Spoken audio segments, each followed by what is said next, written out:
Yo, esta es mi soca, bala bala soca, no te vayas a casa, bala bala soca. Hey, Venezuela, what the hell you doing making dembo like you Dominican Republic? You're making this watered down assness that they call in reggaeton like you don't have a rich history in Caribbean music. What the hell are you doing? Venezuela, I need you to get your stuff together. Today, we're going to talk about the soca scene and the soca history in Venezuela.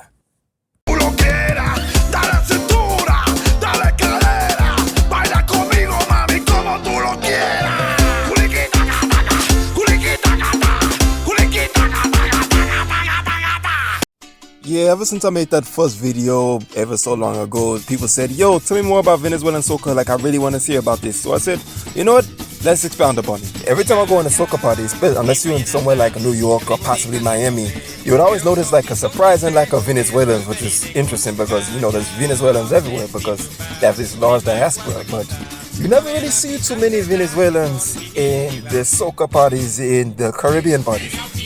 Now, part of the reason for this could be possibly because while there is a large West Indian identifying or Caribbean identifying part of Venezuela, similar to Honduras or even Colombia, the collective identity and the collective culture, or at least the collective people who represent that of these places, identify as Latino, and that's what they put the stock.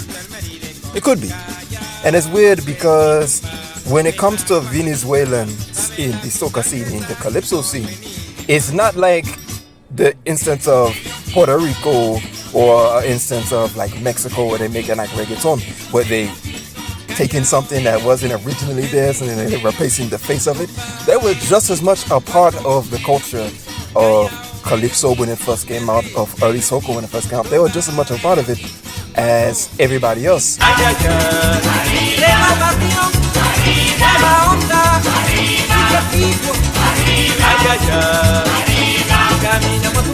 And we're not talking about the mainstream Venezuela like Caracas. Now we're talking about eastern Venezuela, Ciudad de Guyana, Callao, this part of Venezuela. So even if you go in Trinidad today, you meet a lot of Trinidadians who have Venezuelan roots, or maybe they have Venezuelan family or Venezuelan heritage. You go in Grenada, you'll meet a lot of Gomez, you'll meet Ramirez. In fact, that one artist on American Idol, boom, Venezuelan roots. I forget his name. I'll put it in here. But Venezuela, not mainstream Venezuela, Eastern Venezuela specifically, they have a specific distinct culture from the rest of a lot of mainstream Venezuela. So when it comes to soca, they were in, to this day, they will still call a lot of old soca, they still call it Calypso to this day because they're part of that scene. Look at this. Martinique, Grenada, Vincent, Trinidad. Now look at Venezuela.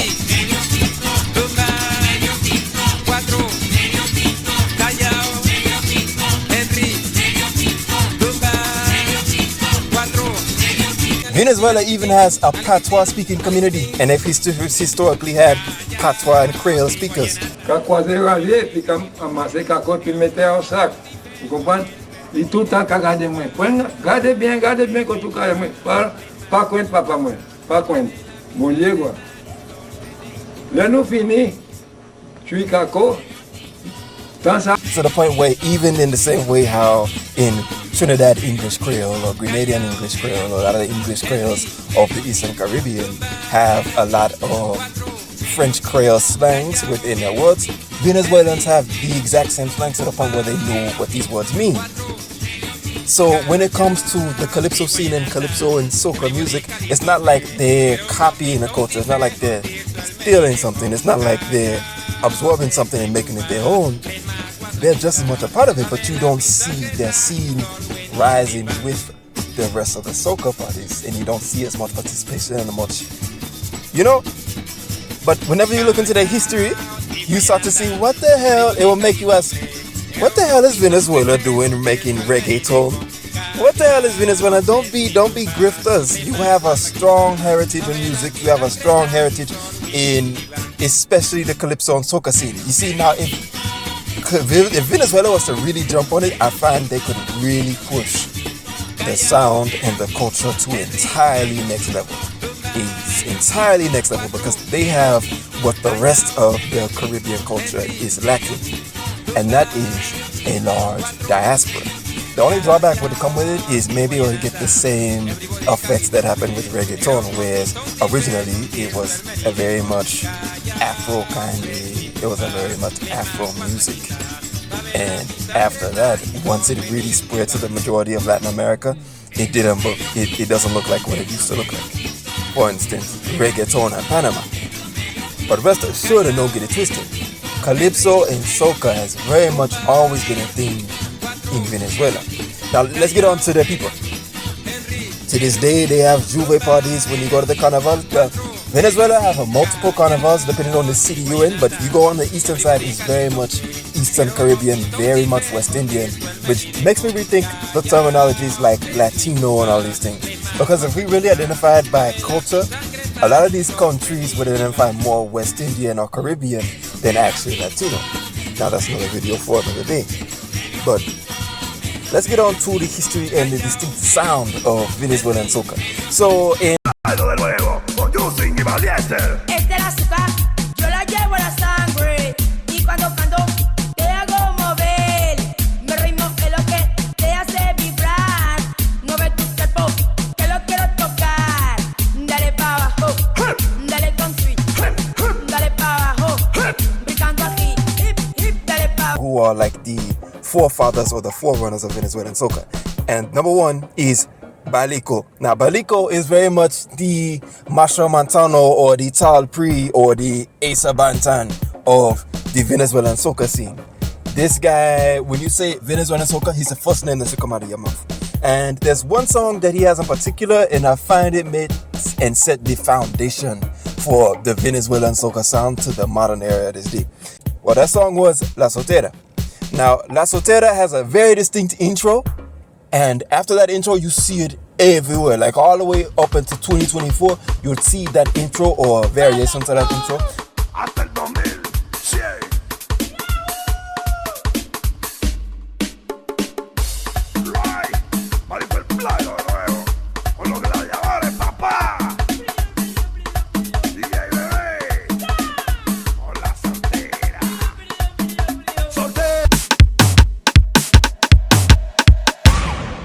Oye, ya tú sabes quién soy yo.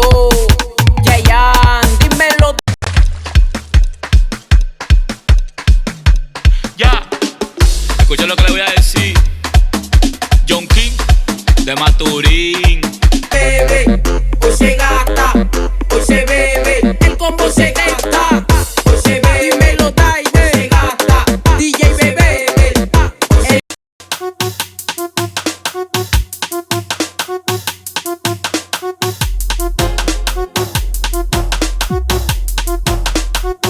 Now, I don't know if that was the complete origin, but as far as I can go back in the records that I have available, it goes far as back as that. And the importance of the intro, that one drum rep in La Soltera to Venezuela Soca, is very much how important the Pokemon Jam rhythm is to reggaeton. You know, the Pokemon Jam, that's the whole reason reggaeton exists, right? And the same way, that intro to La Soltera, that drum rep, is the reason Venezuela soca is so distinct. Like if somebody played me a soca track from Venezuela with no words, I could tell you it's from Venezuela. But Balico was the first big soca artist out of Venezuela to really push the sound outside of Venezuela. Like even to this day, whenever he goes to tour, he'll tour in Brazil Carnival, he'll tour in Peru and all these other places. Even he shows up in Trinidad, because Trinidad has a large Venezuelan population and a large Venezuelan culture. So when he goes to Trinidad, he'll get all the support. When I watch these dudes and I watch their fan bases, Balico, DJ Pelon La Máquina, Houston in Herere, all these dudes, Lolita Princess de la Soca. When I watch all these persons make music, and I think to myself, I'm like, what? There is no way I should not be seeing Balico in our Uber Soca cruise. There should be no reason that Miami Carnival come to, especially in Miami, the way Miami have all kind of two calte Venezuelans, yeah. and it don't have nobody saying "Oise baby," "Oise go outside." Like, what the hell is going on? Like, y'all really need to get down on these Venezuelans. Like, whoa. Now, it wouldn't be just the artists if you don't talk about the producers. So, the number one producer out of Venezuela when it comes to soca is DJ Pelon La Máquina. So, DJ Pelon La Máquina, him and Houston in here. Hey Justin, me copias, tú me copias. Te habla DJ Pelón La Máquina. Y esto es otra misión. Y te toca. Dale cintura, dale a la cadera. Baila conmigo, nena, como tú lo quieras. Dale cintura, dale cadera. Baila conmigo, mami, como tú lo quieras. Culiquita, gata, culiquita, gata, culiquita, gata, gata, gata, gata, gata. Ay, mi mami. Hey yo, una vez más,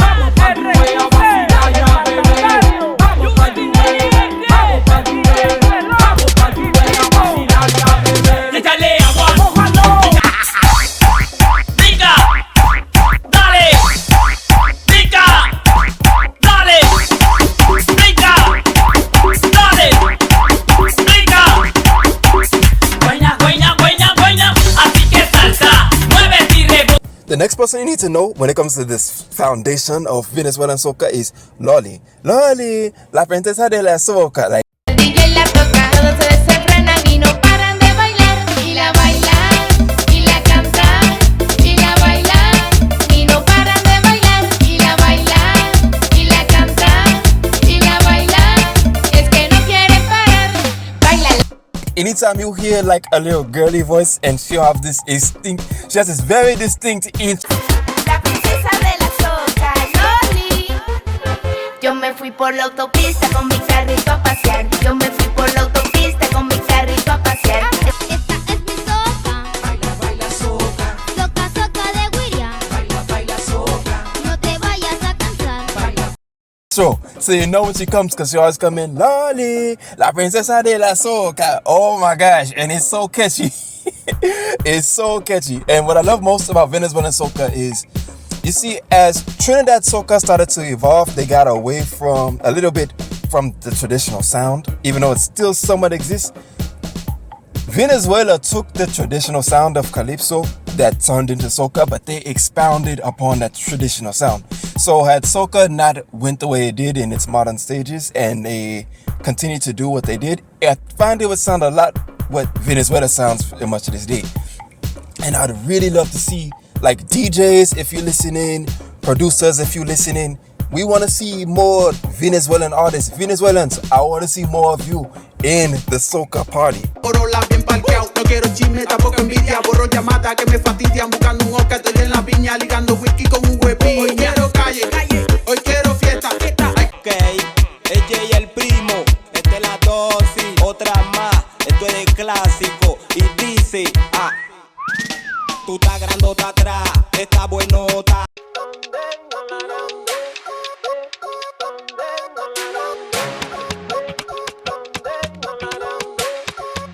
A lot of the modern soca, a lot of the soca that's coming out today, the beauty of it, what makes it even more distinctly Venezuelan is a lot of the youths in Venezuela, because of like the popular music that's in Latin America, a lot of people are making what's called urbana, or also what's called dembo, like that of Venezuela, that of Dominican Republic. But the beauty of that is, as it mixes with that of Venezuela, you see in the urbana elements and the dembo element make its way into the Venezuelan soca. Combo 70. No se asusten, muchachos, que son los number one. En esta vuelta bajamos con Julis, la melodía, el guireño que la... Se prepara Dalico, comienza el bacanal.